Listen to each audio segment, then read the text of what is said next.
Trap Soul by DC Youngfly. DC Youngfly is an actor and comedian from Atlanta, Georgia. He came up on the Vine app. He started when the app started in 2013. On Vine, he amassed over 800,000 followers from his videos before the app shut down, and now has over 7.5 million followers on Instagram, as well as his own podcast, 85 South. How's the singing, though? Here's our honest review of Trap Soul by DC Youngfly. DC Youngfly, Trap Soul. How you feel about this album artwork, man? It's cool. I like the color tone. It matches really well. Cool album. If you want to do an R&B album, I guess this is the pose you would do. Yeah, shirtless, you know. The only thing that this prepares you for is trench work and Nard and B. Yeah. Being said on every freaking song. Every song, yeah. But the album artwork is kind of cool. You know what I'm saying? It's not for the guys, obviously. It's for the girls. Yeah. You know, I mean, it's like some typical R&B, you know, type shit. Right. The flow of this album, man.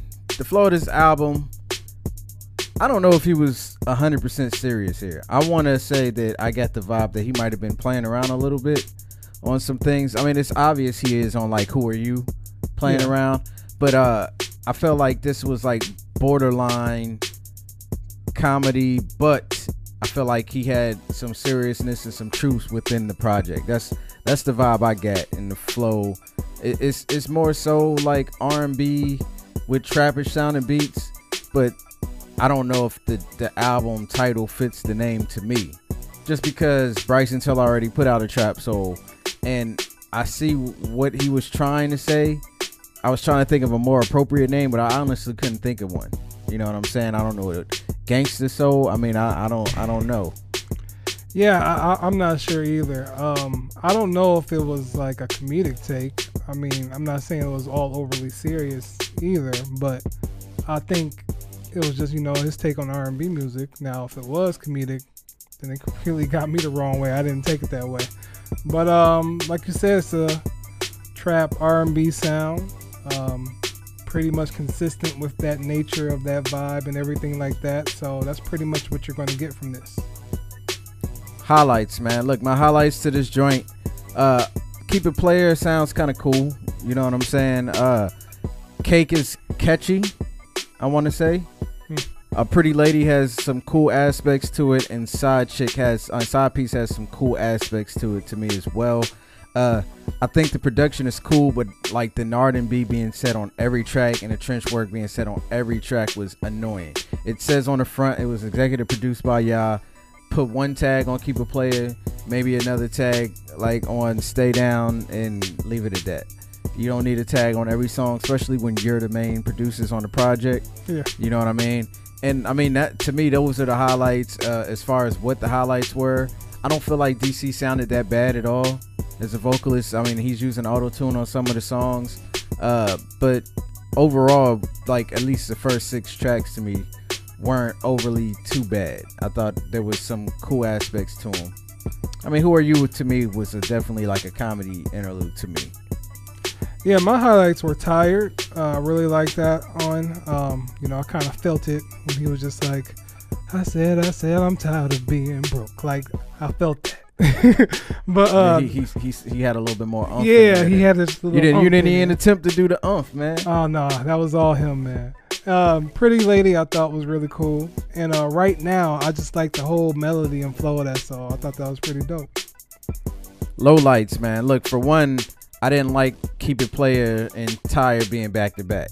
Especially when, you know, I keep it play, and then that's like back to back. It was just like nah, you don't want to do that. You could have put like a Pretty Lady in between, you know.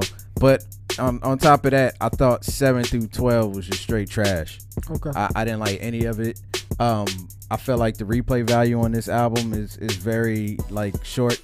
But you know, I still want to point out that I like DC Youngfly. I think he's really funny. He does some dope comedy. I like his skits.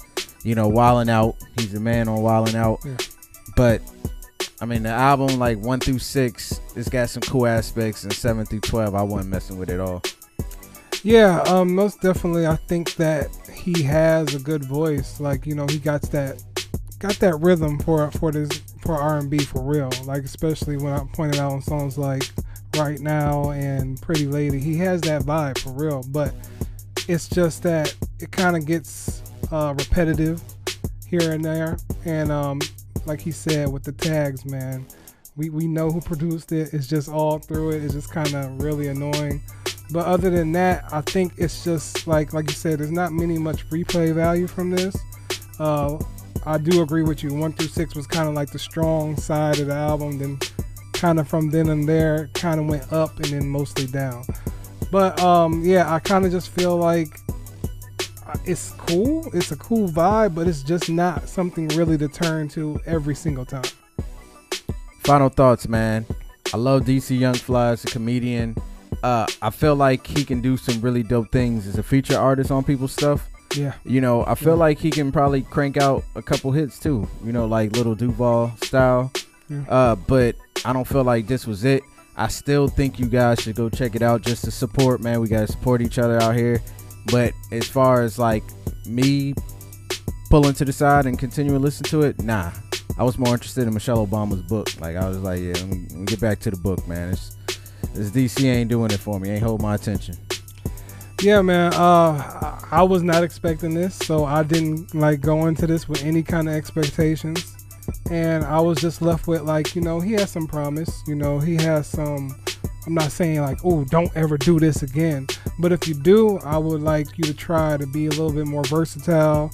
Probably get some more features to work with and everything like that, because not to say that he needed, but I'd like to see how he would collaborate with other people, like you said, like Lil Duval did with Snoop and everybody like that. So, you know, just to see more range from him, I guess, because I think he got something there, and if he actually decides to like take this a little bit further, I'll be interested to check it out.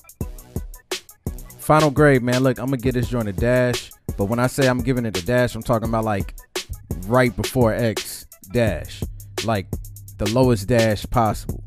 And like that's not the Down Talk DC. Like I said, I think his voice doesn't sound horrible. I feel like he has some cool ideas, but the execution, the repetitiveness, the beats were workable. There was some fun, like Cake is fun.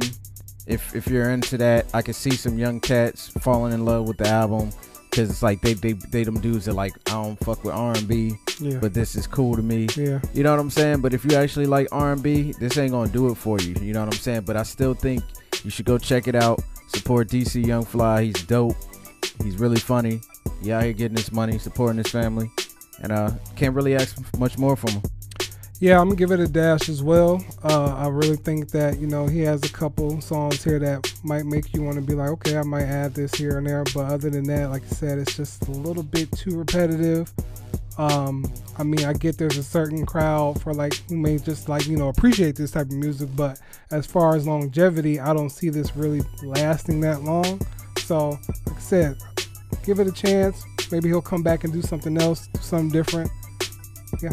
I felt like it was kind of released now just because it's an empty window, so yeah, it's a good time to just rock out with a project. Right.